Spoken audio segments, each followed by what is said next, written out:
Fala pessoal, sejam muito bem-vindos ao Hard Coding. Meu nome é Matheus Dalpisol e hoje eu quero conversar um pouquinho com você sobre por que eu escolhi o Inertia.js para ser a minha stack principal de desenvolvimento com o Laravel.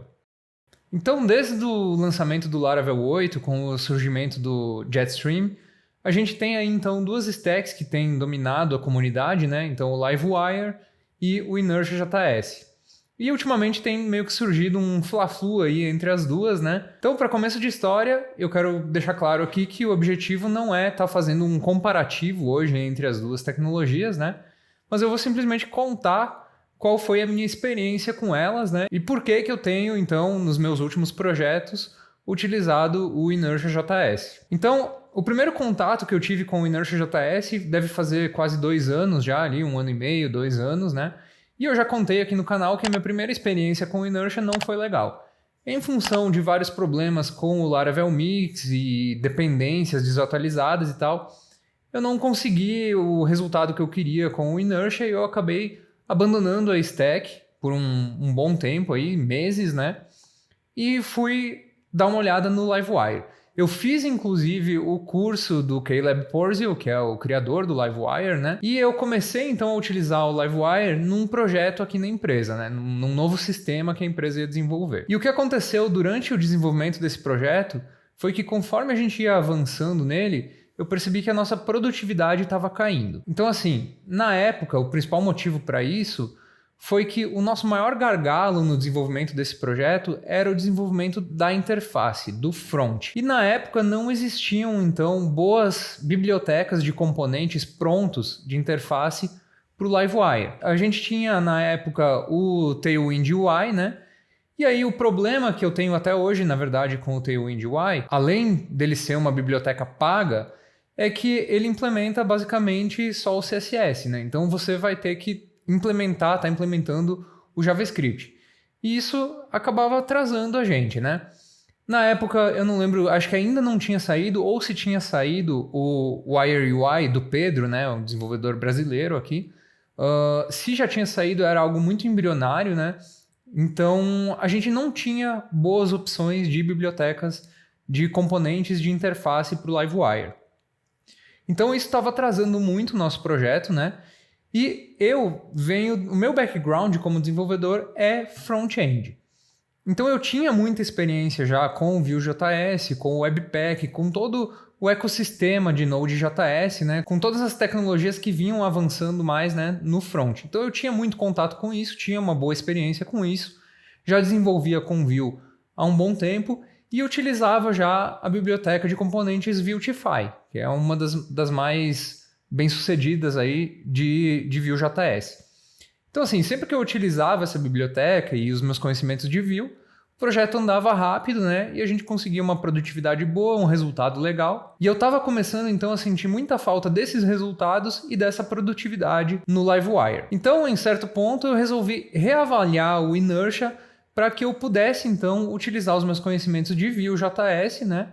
Junto com o Laravel, mas de uma maneira melhor. Porque até então, a gente tinha descartado essa possibilidade de usar o Vue, porque a gente não queria ter que lidar com toda a complexidade de você ter que usar o Nuxt em conjunto com o Laravel Sanctum e fazer a autenticação por tokens e toda essa complexidade que vem quando você está desenvolvendo uma SPA com uma API de back-end, né? A gente queria evitar isso. Então, nesse momento, eu resolvi reavaliar o Inertia.js e aí eu tomei uma abordagem diferente, né? Que foi analisar o Inertia e aí eu percebi que ele basicamente era um adaptador para o Laravel e uma biblioteca no lado do cliente e que eu não precisava necessariamente utilizar o Laravel Mix para utilizar ele. E aí então eu bolei uma forma de integrar um app gerado pelo Vue CLI, né? E integrar isso com o Laravel e o Inertia.js. E a partir desse momento, quando eu consegui fazer essa integração, então começou a fase de maior produtividade dos meus 13 anos no desenvolvimento web. Então, já tem 1 ano e meio aí, mais ou menos, que eu estou usando o Inertia e eu tenho usado ele em produção desde março desse ano aqui, 2021. Então, basicamente foi isso que aconteceu, pessoal. Quando eu comecei a trabalhar mais a fundo com o Livewire, depois de ter feito o curso do Caleb e tudo mais, eu me encontrava com algumas situações, por exemplo, eu queria integrar um plugin de JavaScript aí que já estava bem consolidado e tudo mais. Queria integrar isso com o Livewire e isso começava a gerar uma complexidade que tomava tempo para se resolver, não dava um resultado muito legal. E aí a gente começou a analisar e ver que se eu pudesse simplesmente utilizar esses componentes de JavaScript, que eles são desenvolvidos, né, para o browser e tudo mais, e simplesmente utilizar eles naturalmente e só dar um jeito de comunicar com o back-end, era muito mais fácil do que ficar tentando integrar cada um desses componentes com o Livewire. E aí a gente fez toda essa análise aí do Inertia, né? Fez essa integração e a partir daí as coisas andaram super bem, o resultado foi muito bom, né? Então assim, foi uma questão de, no meu caso, para o meu background, para o tipo de sistema que a gente precisava desenvolver aqui na empresa, o Inertia acabou resolvendo muito bem, né? E a gente deixou de ter os problemas que a gente tinha quando a gente estava utilizando o Livewire. Então, essa foi a minha experiência, foi o meu caso específico, né? Os motivos que me levaram a isso, né? A tomar essa decisão. Quer dizer que o Livewire é ruim? Claro que não. Eu adorei a stack, inclusive, né? Quer dizer que o Inertia é perfeito também? Também não. Cada uma das stacks tem as suas vantagens e desvantagens. Talvez num próximo vídeo aí a gente discuta sobre isso, né?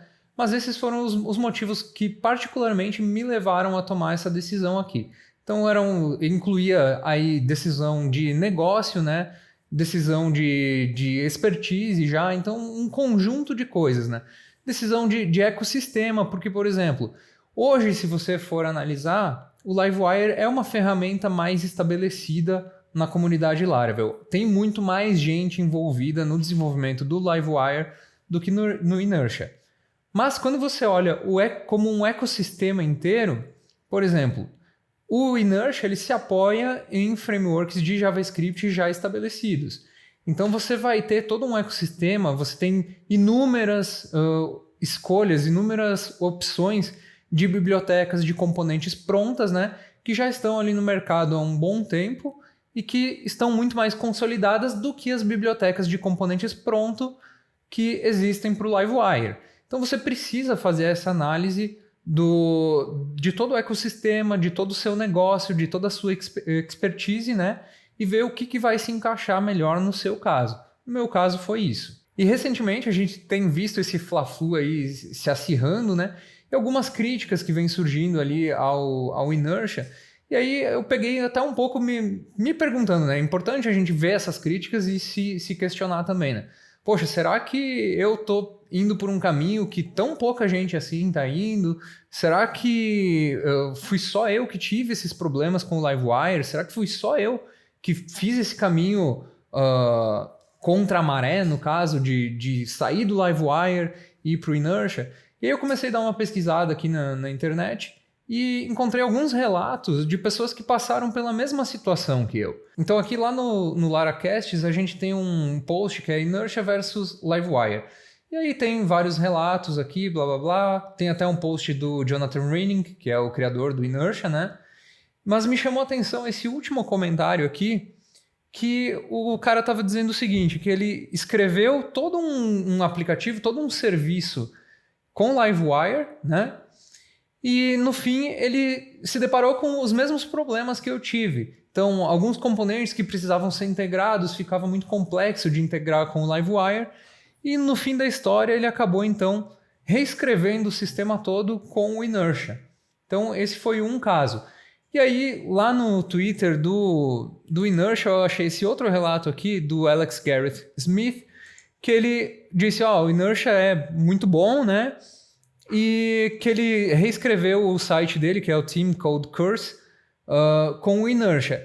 E aí me chamou a atenção aqui nos comentários desse tweet dele, um outro cara dizendo assim, poxa, você já não tinha reescrito esse site todo com a tal stack? E ele respondeu, sim, eu tinha reescrito com Tailwind e Livewire, mas eu tive que dolorosamente abrir mão disso e perceber que era melhor ficar com o Vue. Então, assim, eu fui atrás disso para ver, poxa, será que sou só eu que estou nesse cenário?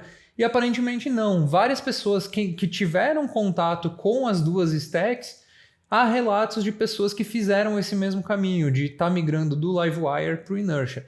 Mas, de novo, pessoal, isso não quer dizer que uma stack seja melhor que a outra, mas que cada pessoa, analisando o seu caso, pode muito bem fazer esse caminho ao invés de ir mais pelo hype e simplesmente por esse projeto está tendo mais patrocinadores, está tendo mais pessoas envolvidas no desenvolvimento, esse projeto está mais consolidado. Muitas vezes, o seu negócio, o que você precisa, qual é a sua necessidade, vai ditar a stack que você vai utilizar, né? Então, é o que aparentemente aconteceu comigo, aconteceu com essas outras pessoas. E um último tweet que eu separei aqui, do Nuno Maduro, né? Isso aqui foi em setembro agora, desse ano, né? Então, 2 meses, 3 meses aqui, que ele fez um comentário sobre o Laravel com Octane e utilizando junto com o Inertia JS. Ele disse, esse negócio fica muito rápido, né?